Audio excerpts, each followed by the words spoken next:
Rachel, this is Nancy Maloney. I absolutely love your work. Oh, thank you. Hi, Nancy. I like to work in stone as well and admire your work a lot. Oh, thank you. Yeah, it's a fun medium to work in. I think the organic materials. Yeah, cool. I'm completely new to that, but I absolutely love looking at it. So I'm going to venture into a new area. Always good to try new things. I'm looking forward to it. That's the lovely thing about Mosaic. There's so many different little rabbit holes and avenues and things you can dive down and try and see what fits best with you. So yeah. All right, everybody, we're going to start. So if you're not a speaker, you should please mute yourself because we are recording this so that other members who couldn't come today can watch it. Thank you very much. So please mute yourself if you don't know how to do that. If you scroll down to the bottom left of your screen, just click on mute, and there should be a red line that goes through that. We're going to do questions through chat and possibly live questions at the end. So as Rachel is speaking, if you think of some questions, please put them in the chat, and Emily will handle the Q&A. I'm really excited to have Rachel Davies with us today. She's a mosaic artist and educator out of Dunblane, Scotland. You might have picked up that she has an accent. Not a Scottish one, though. And she is chair of the British Association of Modern Mosaics, BAMM. Okay, so take over, Rachel. Okay, thanks very much. So yeah, hi everybody, and thank you for inviting me today to come and talk to you. I'm just going to share my screen. I've got some slides to kind of go through. So can you guys all see that okay? I'm sharing screen okay, yeah.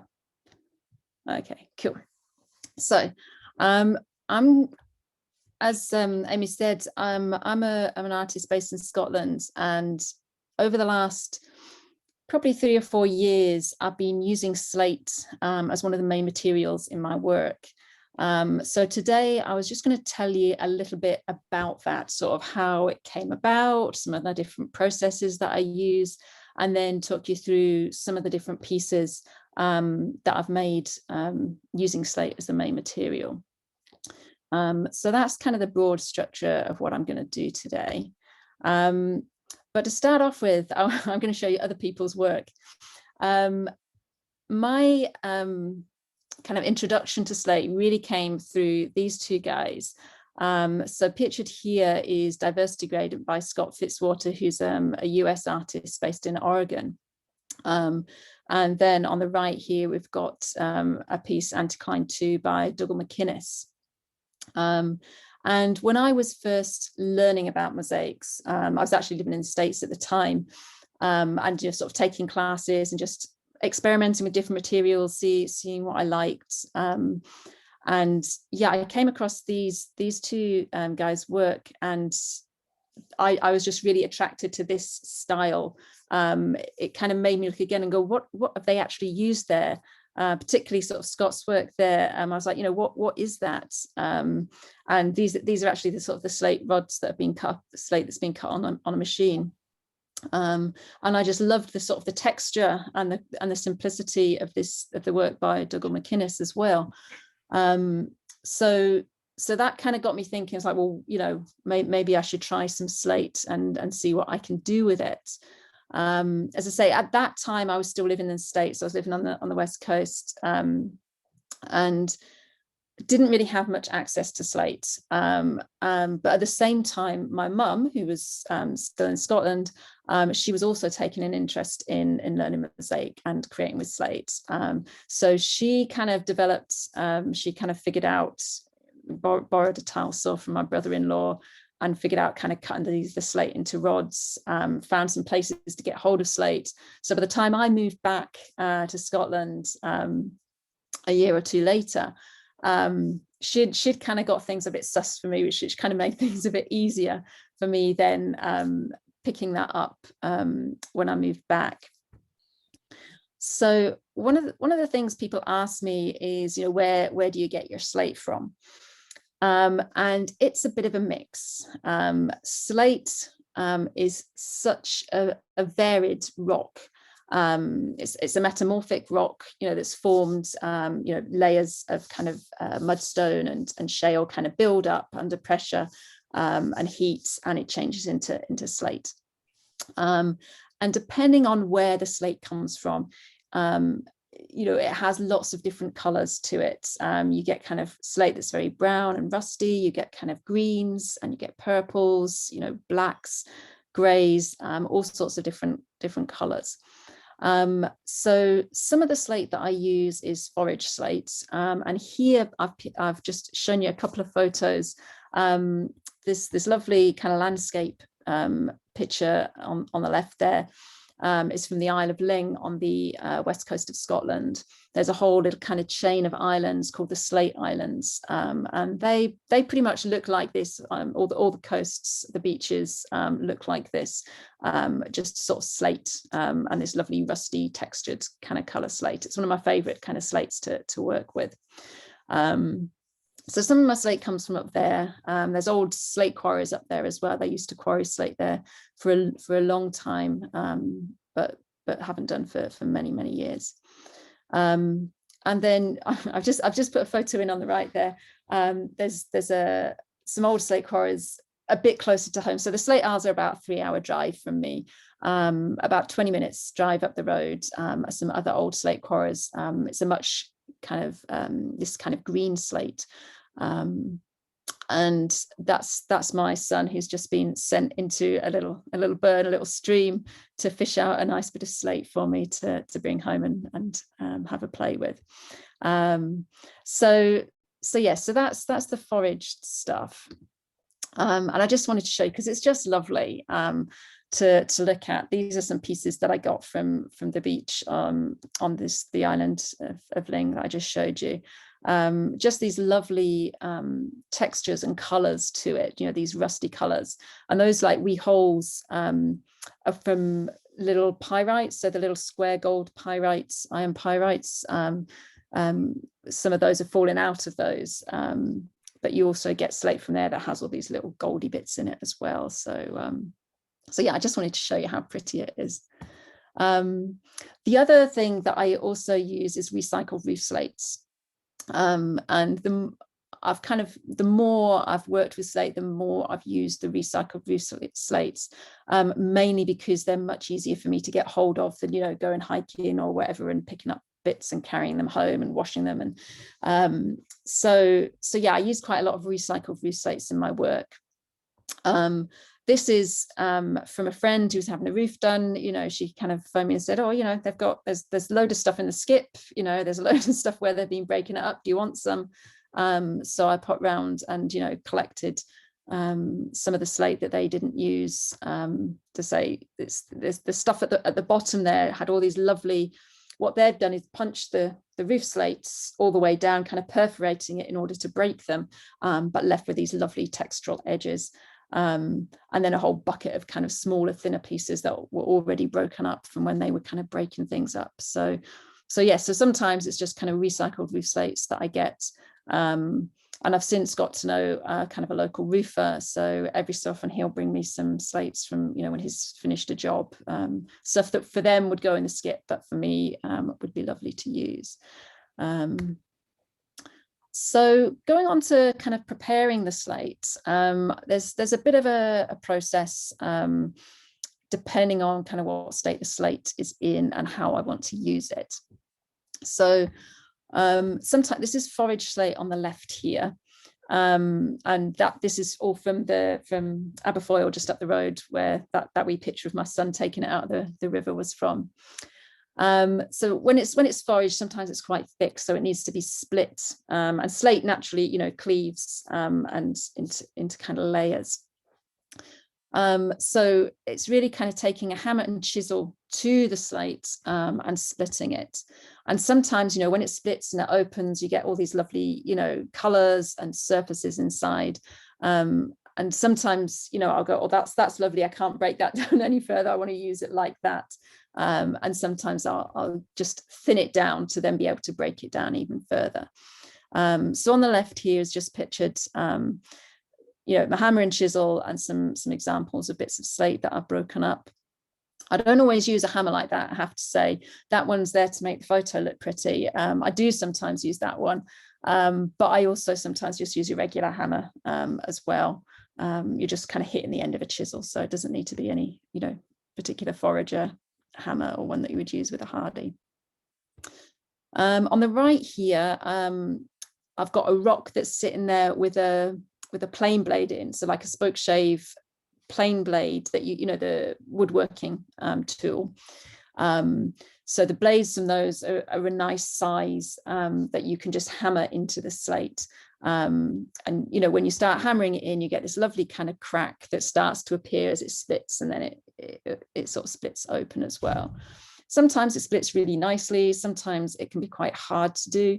It really depends on this kind of slate that it is, but that one on the left, there's a kind of chunk of Easdale slate. I just like the way that crack was there, sort of an arty looking photo. So the other thing that I do in terms of breaking the slate up is basically taking a hammer to it. And I've got a little video here I'm going to play for you. But basically what it is this, you've got a recycled blue slate here. And I'm sitting on top of my portable hardy. You don't need to use a hardy, you can use your brick or something. It's just something to kind of break it off. I'll just play that there.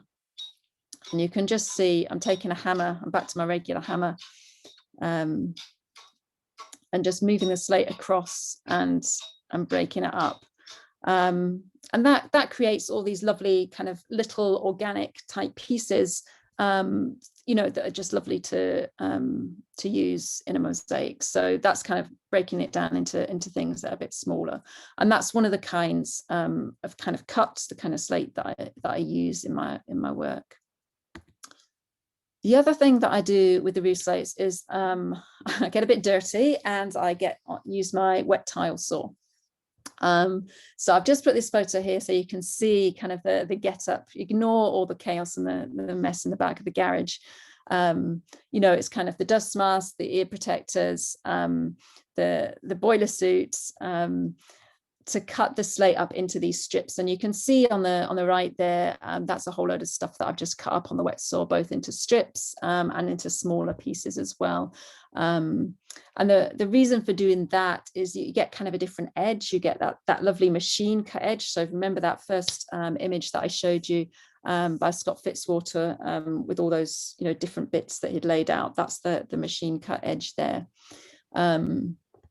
And you can start using hand tools when it gets smaller like that. When you've got it into the rods, you can like get nippers either side of it and break it up. So this is just a wee video of just see the slates cutting it action. So I've got my my guide there so that I can just cut the slate into these rods, usually about 1 centimetre or so wide, so that they're narrow enough I can get my nippers round them.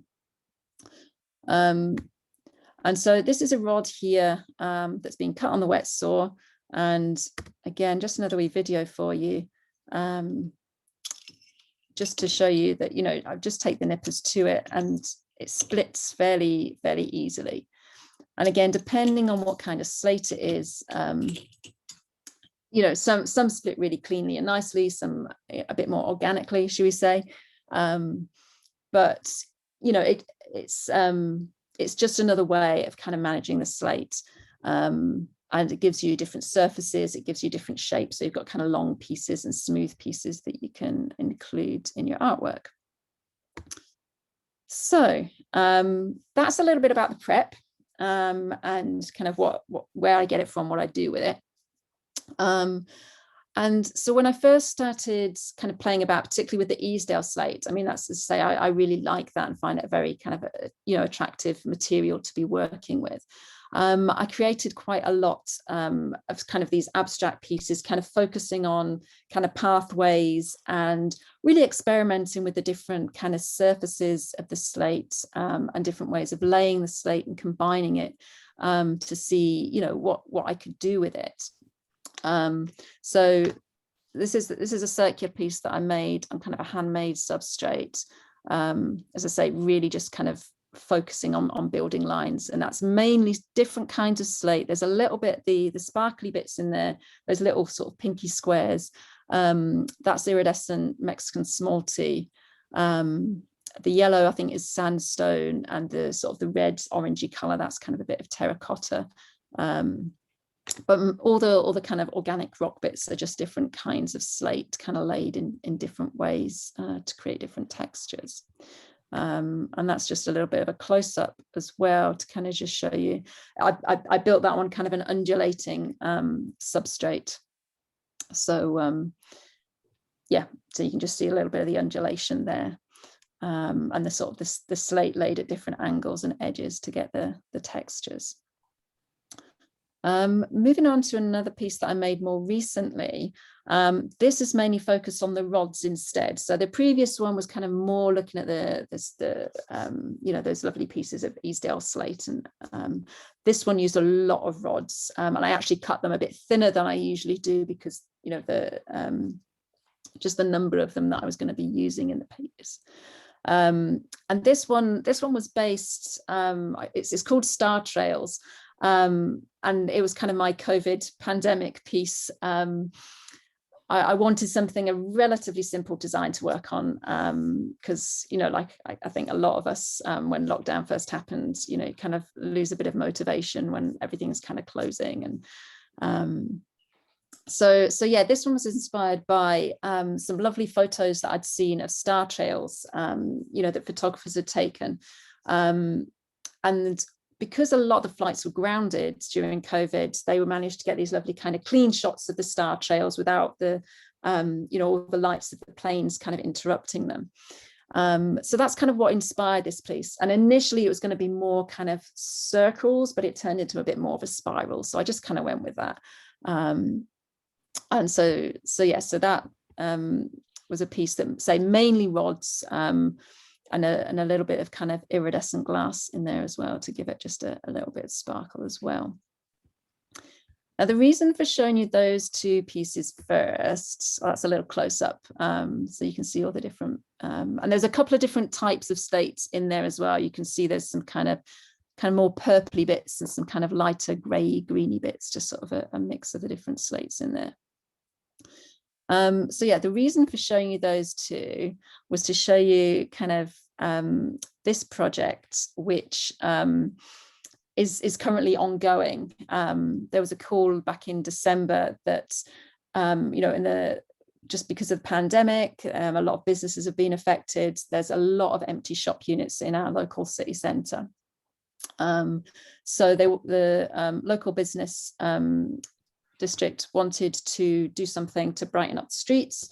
So they commissioned some artists to provide artwork that they could display in the empty shop units. So we've now got a lovely arts trail in Stirling city centre of different lots of different mediums of artwork.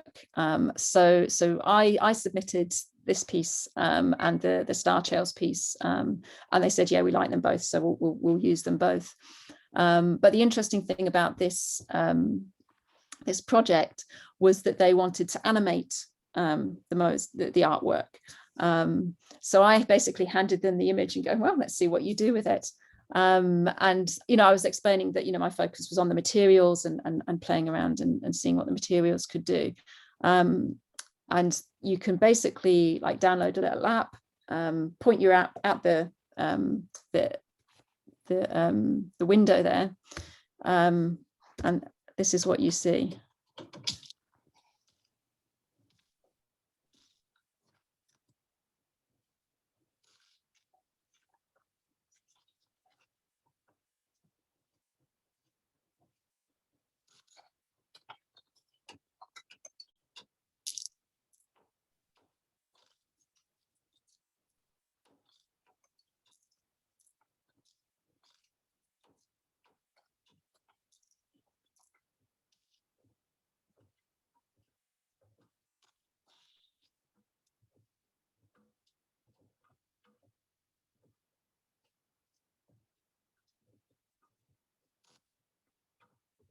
just a little short video. I thought it's quite fun to share, and just to kind of see, you know, what people can do with just the artwork that they're provided. So yeah, so that was quite a fun project to be part of, and that's still something that's on display just now in Sterling. So moving on to a couple of other pieces that I've made with Slate.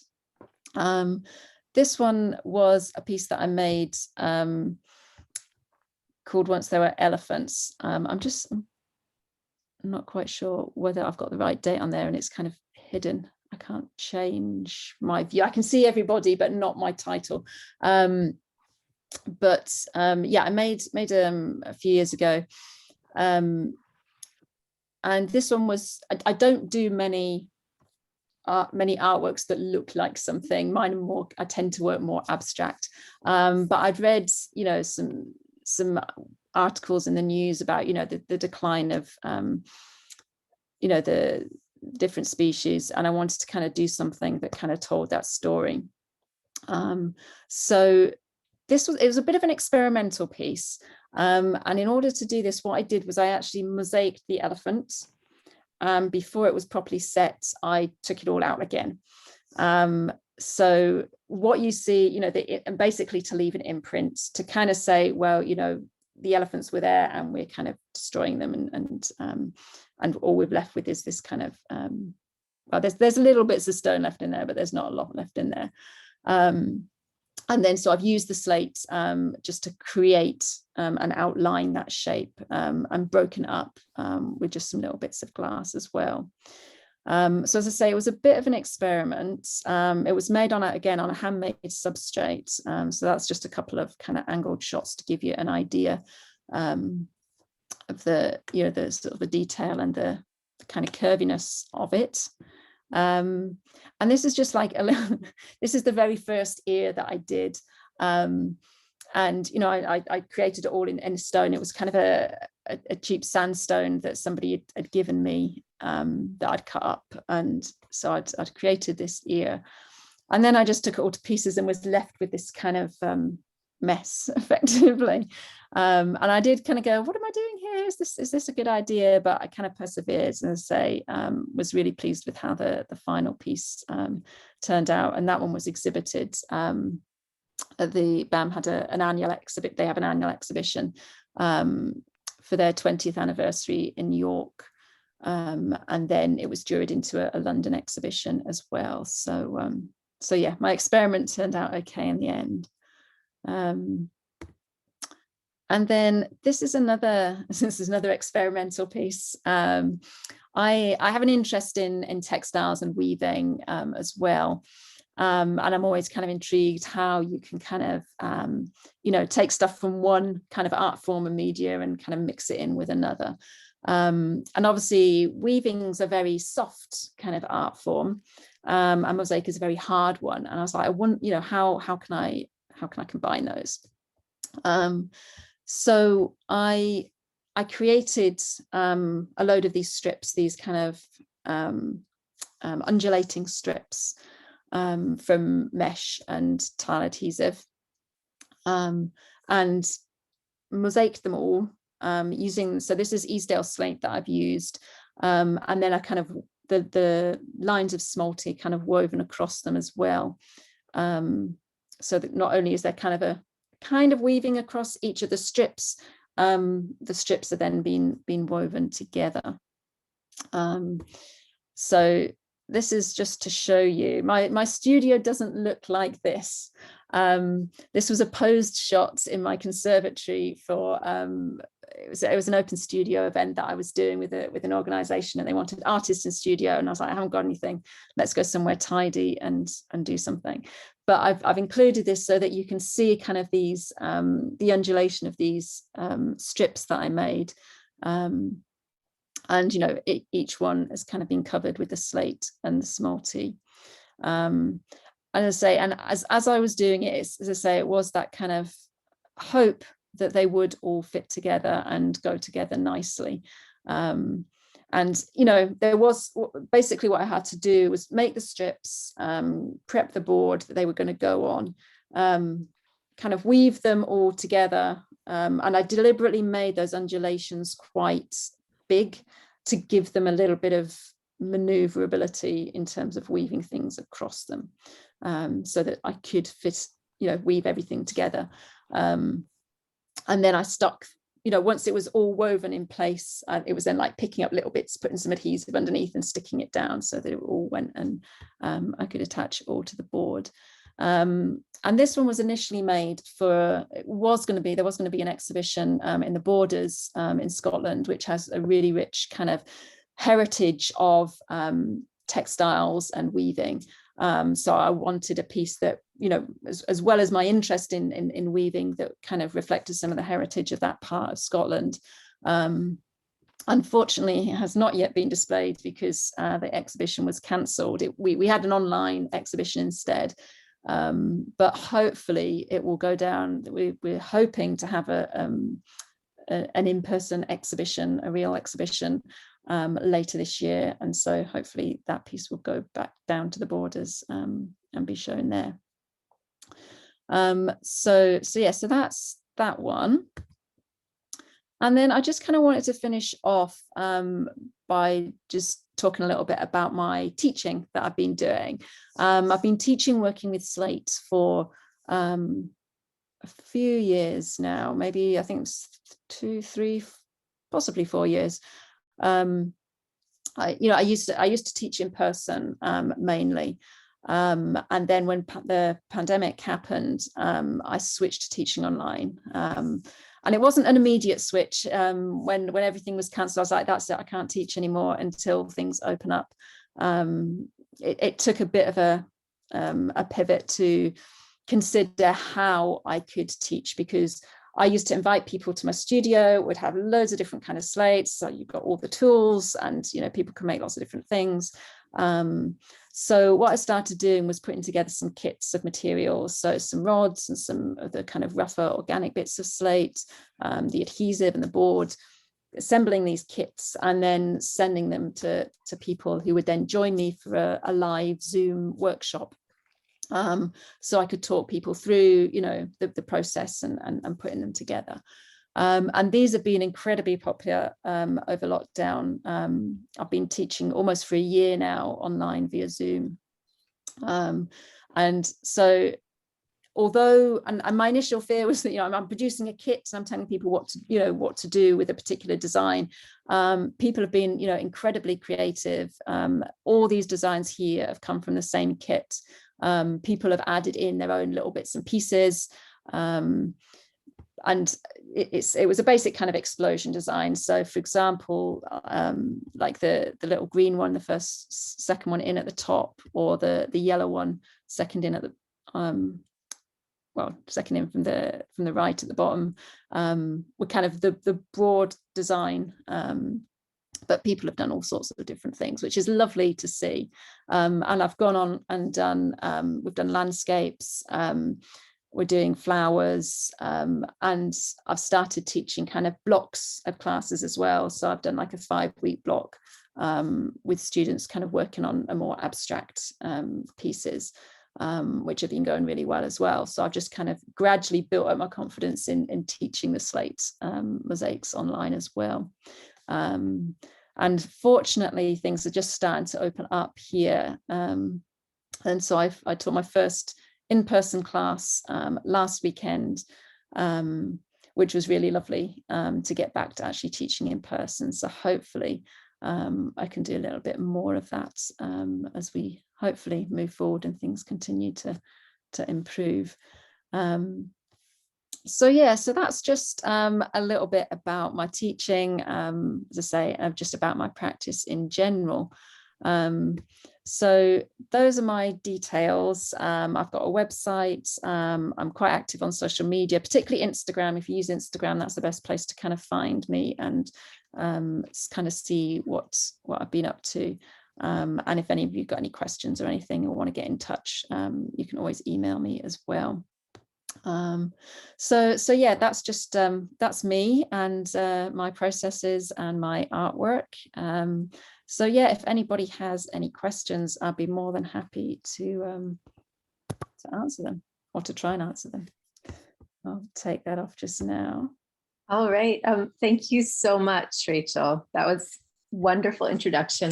And I am happy to start off the questions, but I'd like to encourage everyone else to write some questions in the chat or take yourself off mute and feel free to ask a question. You can also try to find your hand raise icon if you'd like to in reactions and tell me that way that you have something to say. So you can also type in the chat, I have a question, and then I'll call on you. So just while people think a little bit about what they'd like to ask you, I have a question. Could you talk a little bit more about how you make the handmade substrates that you use? I know you said mesh and tile adhesive, but can you give us a little bit more detail on that? Yeah, I mean, it's a relatively straightforward process in terms of it literally is, it's layers of mesh, sort of fiberglass mesh, and the tile adhesive. So I'll do kind of a couple of layers of the mesh. So put some mesh, put some adhesive on, put some mesh, and then some more adhesive, and then I'll manipulate that to be the shape that I want it to be. So whether it's just kind of having an undulation to it, or whether, you know, sort of like the elephant one had kind of a little kind of rip bit in it, or the, you know, like the pieces for the interwoven piece, you know, I kind of, you know, they were all strips, and then I kind of, you know, shoved something underneath them and then weighted bits down and shoved something else to kind of give them the support to dry in those kind of positions. And then just reinforcing those with a couple more layers of the mesh and adhesive, so that you're kind of creating something that's solid enough to then work with. And are you using a thin set type cement-based adhesive? Yes. So when I say tile adhesive, I'm talking about thin sets. Yeah, they're the same. You know, what you guys would call thin sets. That's what I'm using as well. Yeah. Great, thanks. Okay, we do have a couple of questions in the chat. So Shayla is wondering, do you use the usual tile adhesive to stick the pieces of slate? So yeah, I mean, I tend to use, you know, when I'm working with tile adhesive, you're looking for something that's got like an extended pot life. So something that kind of basically isn't a rapid set adhesive. And I usually add a pigment to the adhesive as well. So, you know, I tend to work with black adhesive, you know, because I'm not grouting pieces. So you've got that, whatever color is behind, whatever color your thin set is, that's the color that's gonna show between all the pieces. So black usually works quite nicely.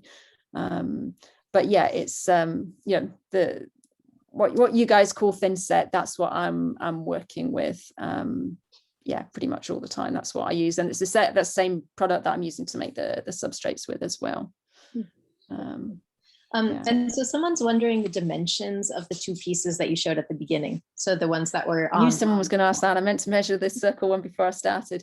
The swirly one, the star tails one, that's 18-inch square one, and the circle one is probably slightly smaller than that. It's probably diameter, I would say, I don't know, maybe between 12 to 15 inches diameter.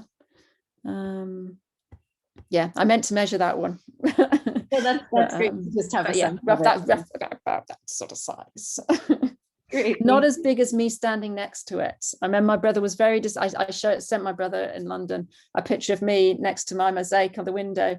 It's like, wow, that's some size of mosaic. I'm like, it's just blown up. It was a much smaller piece. It's like, oh, you didn't make one that size. I was like, so yeah, it'd be cool to make one that size, but it would be quite heavy then, wouldn't it? And you need to kind of think that through a little bit more. So Joanna's wondering what gave you the idea to use just the impression of the tiles on that elephant piece, and have you used that technique in other pieces? That's an interesting question. So I wanted to kind of show that something was missing. I'd seen, you know, I knew that I wanted to have that kind of use the slate as the outline, partly because I kind of wanted to show things that were disappearing. And yeah, I didn't want to kind of do something that was too realistic. I had seen that kind of impression, people, and I can't even remember who I'd seen that had done it, but sort of the imprints I'd seen done before. I don't know whether they had done the same thing that I had done in terms of building it and taking it away. And I do think, having done that piece, I did wonder whether there might have been an easier way than actually doing the full mosaic, and part of it was the symbolism of it, that sort of building it and then taking it to pieces, and that kind of element of destruction and the kind of destruction that that impact that that we're having on the natural world. So there was that kind of element to building it and taking it down. But I've often thought about kind of making more of a series of doing that, and yeah, I've thought about whether maybe I can do something that I can more kind of just take one stone and print with it rather than doing the full thing. So yeah, I've not really used that technique, leaving that impression since then. I think because it was just kind of like, you pour that effort into making something, to kind of pull it to pieces just doesn't always sit right. And I think if I did it again, if I did make another piece in that, kind of style, I probably wouldn't pull everything out. When I was doing that one, there were a couple of little bits that didn't want to come out, and that's why they ended up still in there. But then I was like, actually, we haven't completely destroyed everything, and there is a bit of hope, maybe I should have left something in there rather than just taking everything out. So, but you learn as you go along, don't you? You sort of think, well, that's what I did then, and this is how I change it kind of moving forward. So, and it was a bit of a, figuring out when the thin set had set up hard enough that I could take things out enough to leave an impression, but not so hard it was going to be chiseling them out kind of thing. So that was a bit of a learning curve as well. That's great. And you're getting a lot of praise from the group for that piece. Oh, thank you. Thank you. So we have a question here about how you hang your pieces when they're made with the mesh and thin set layers. So when I'm making the substrate, I build a hanging system into that. So after the first couple of layers, I'll put like a D-ring and a bolt through from the other side with a couple of washers, so that it's got that support, and then I'll put a layer over the top of that, layer of mesh over the top, so that I can mosaic over the top. So ones that hung just as they are, they'll have that built in when I make the substrate. I have done a couple of ones where, like the interwoven one, that was just, I made sure that those bottom curves had a solid, flat enough surface that I could then just stick those then to a backer board. So if I was framing it, then I'd make sure the substrate had a flat enough surface to then stick against the board, to then put in a frame. So thanks. Yeah. Someone's wondering, have you found any types of slate or other stone that don't work in this type of mosaic? I don't think so.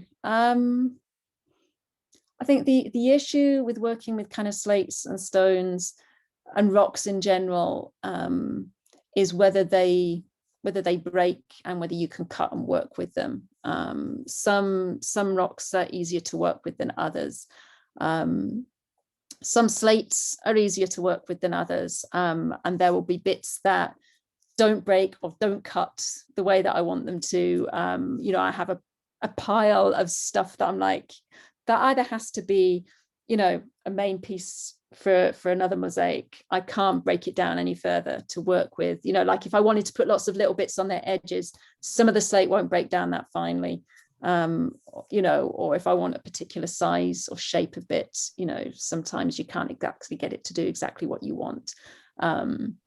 So I'd say that's more the limitation than the type of rock itself. It's just kind of being able to cut and work with it the way that you want it to. Like somebody sent me some lovely green rock, I think it's a aventurine, I think it's called.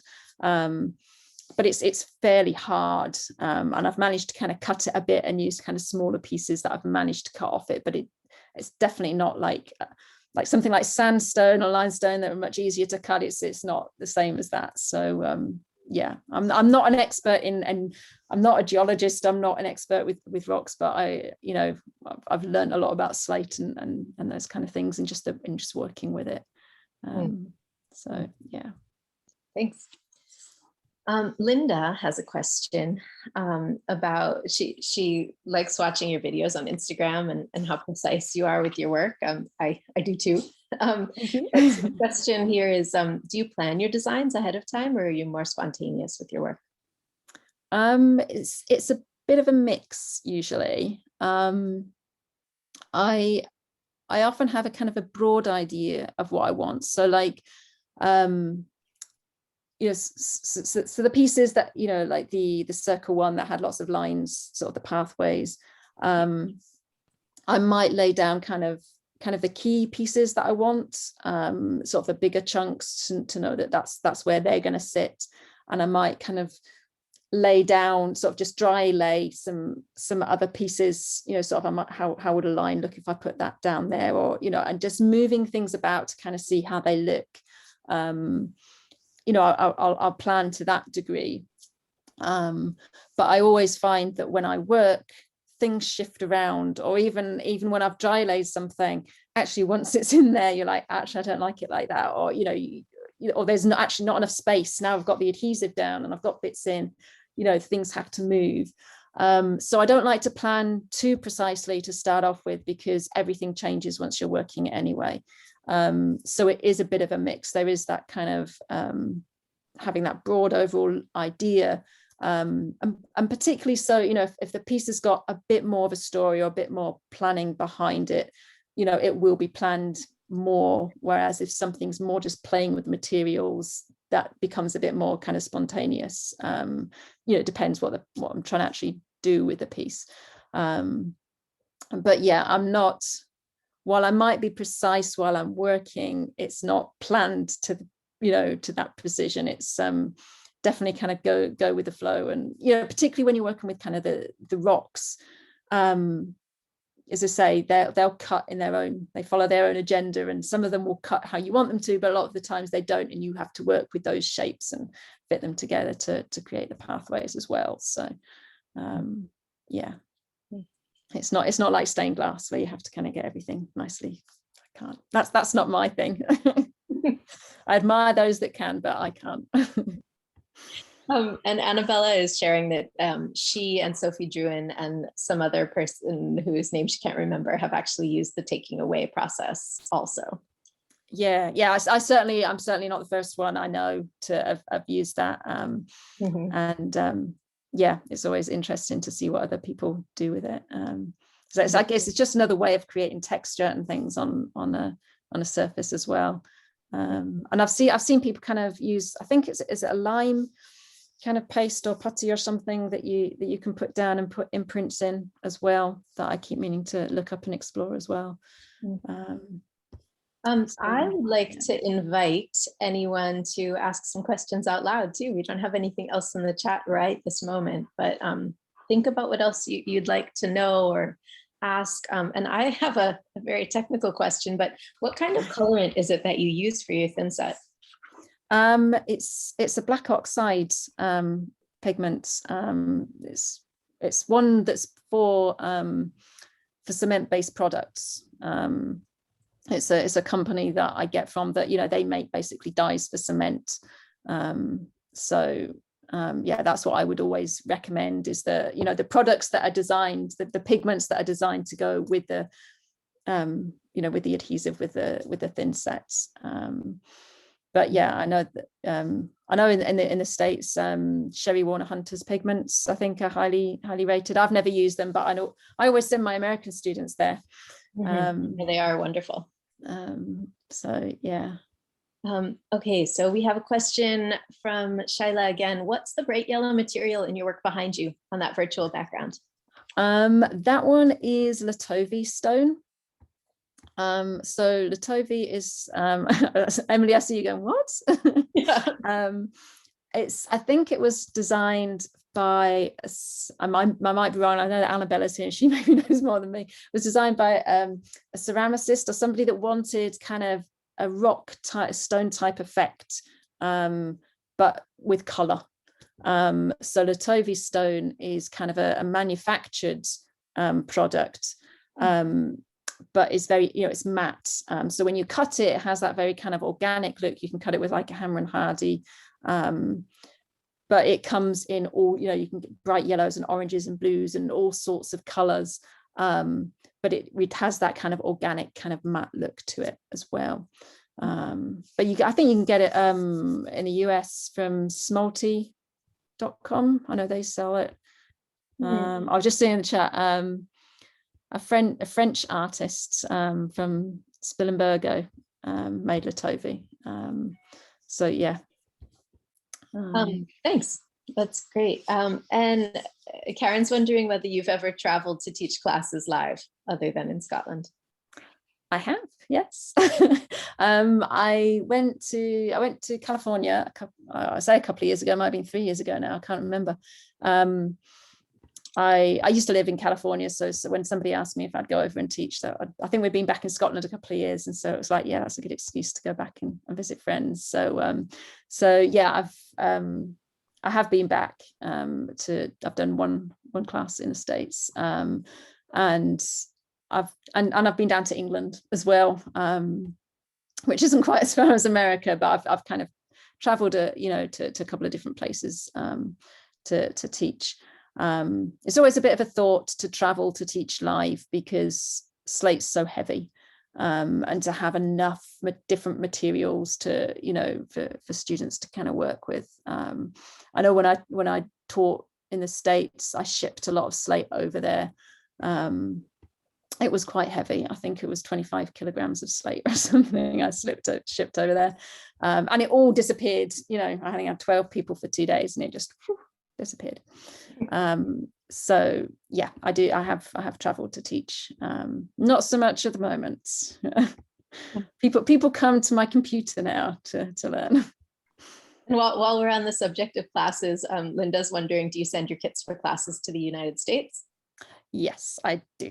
I've got quite a lot. I have quite a lot of folk. I would say maybe 40% maybe of my students are in the US. So yeah, I ship kits, and so I've started doing some kind of classes that people provide their own materials as well. So yeah, it's just the online teaching is gradually developing. The kits take longer. It's a lot of prep work for me to do the kits, to make sure that everybody has everything. And so yeah, I'm sort of looking at what other options there are for sort of teaching as well.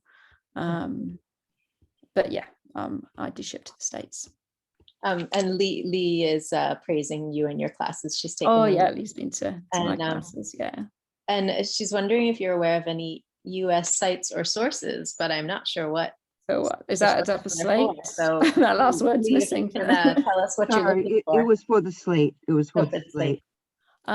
Yes, the Clean Slate Company, who are somewhere in your neck of the woods, somewhere on the East Coast. I can't remember exactly where they are. Yeah, the Clean Slate Company, they will sell you slate for making mosaics, and it is nice stuff to work with. Leo, who works there, he sent me a box of his slate from he's got a quarry basically. And so he sent me a box of his slates, and it split really nicely. It was really nice to work with. So yeah, I would recommend him for and I think he's got a website, but it's on Instagram as well. Yeah, I don't know the website. Is it? I think Karen's put that in the chat. If that takes you to his website, because I think there's a couple of different Clean Slate kind of businesses, but yeah, that's the one. It's a fairly basic website that he's got. I think he sells through either, I think it's an Etsy shop, but yeah, that's, I mean, I don't know. I mean, I always suggest to people, going to kind of landscape places or kind of reclaim yards or just any kind of places where there's building, people might use slate for building work. And I think probably on the East Coast as well, it's probably relatively straightforward to get slate. I don't know, it's more of a kind of slate belt on that side of the States versus kind of the West. But yeah, and I'm just kind of harking now in the chat as well, as Annabella just said, slate's found all around the Appalachian Trail on the East Coast. But again, highlighting that variety, depending on where you get your slate from, where it's found, it will work in different ways. It will respond in different ways. It'll be different colors. It'll have different, minerals and things in it that will affect, even kind of the angle that it's at when it's formed will, depend on how cleanly then it later cleaves. It's there's so much variety within it, and even sort of shale is kind of like a precursor to slate, but it can be used in a similar way to some of the I was talking about sort of the smaller pieces that I've cut up and used. The shale can be used. It's just a softer material, but so we have a few minutes left, and there's a bigger question here asking, is there some idea that you're really focused on pursuing at the moment in your creative work? I've got a few ideas that I'm pursuing at the moment. There's a few different, I'm kind of, kind of just getting to the point. I've done a lot of teaching this year and not as much making as I might like. So I'm kind of just starting to wind down that online teaching a little bit coming into the summer, so that I can kind of focus on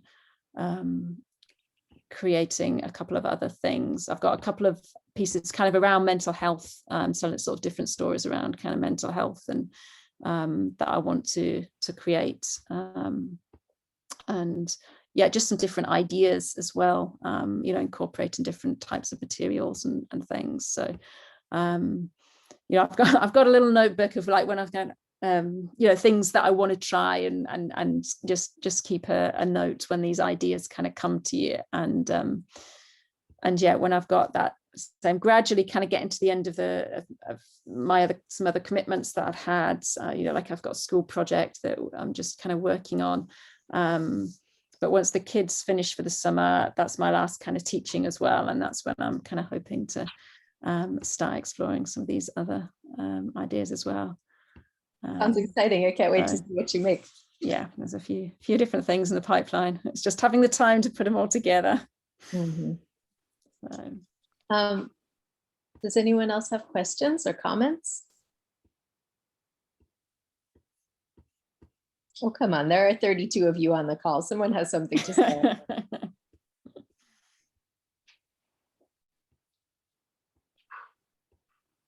Just want to say that I'm relatively new to mosaics and I'm a hobbyist, and I've never worked with slate, but I love the pieces that I've seen in them. There are several people in NEMS who do work with slate, and their work is just so impressive. Your presentation here is so inspiring and your work is beautiful. So I think this is the next class I want to take, something to enrich my skills and work with new materials. Brilliant, thank you. Yeah, it's always worth exploring, different types of materials and different things. I think particularly, as you're learning to just try the different materials and see what works, and hopefully it's for you, but sometimes it's not, but yeah, definitely worth trying it out.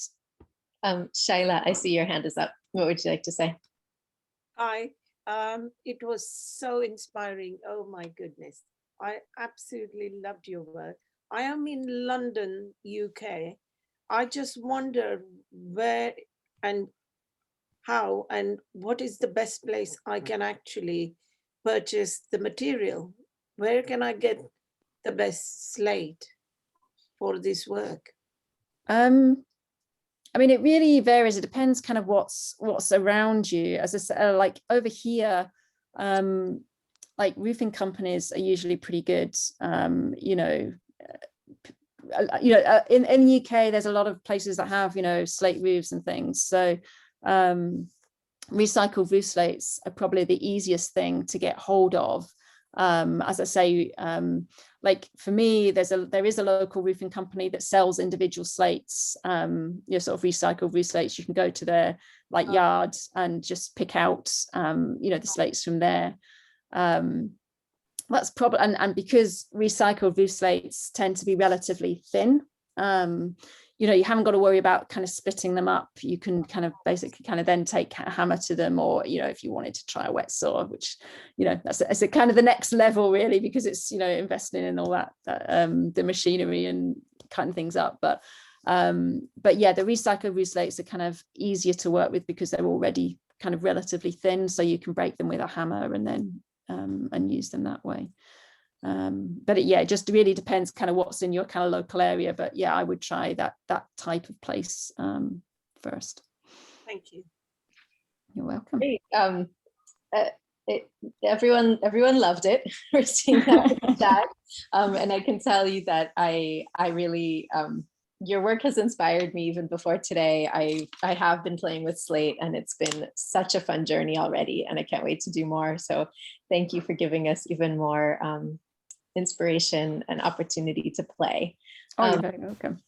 Amy, would you like to do anything to close us out? No, just really say thank you, and that it was really inspiring. I think we'll be seeing more Slate projects from people in NEMS. Thanks again. Well, thank you for asking me to come along and to talk to you all. It's always nice to I'm always happy just to like talk about Slate and talk about Mosaics. So yeah. All right. Okay. Thank you very much. Okay. Thank you.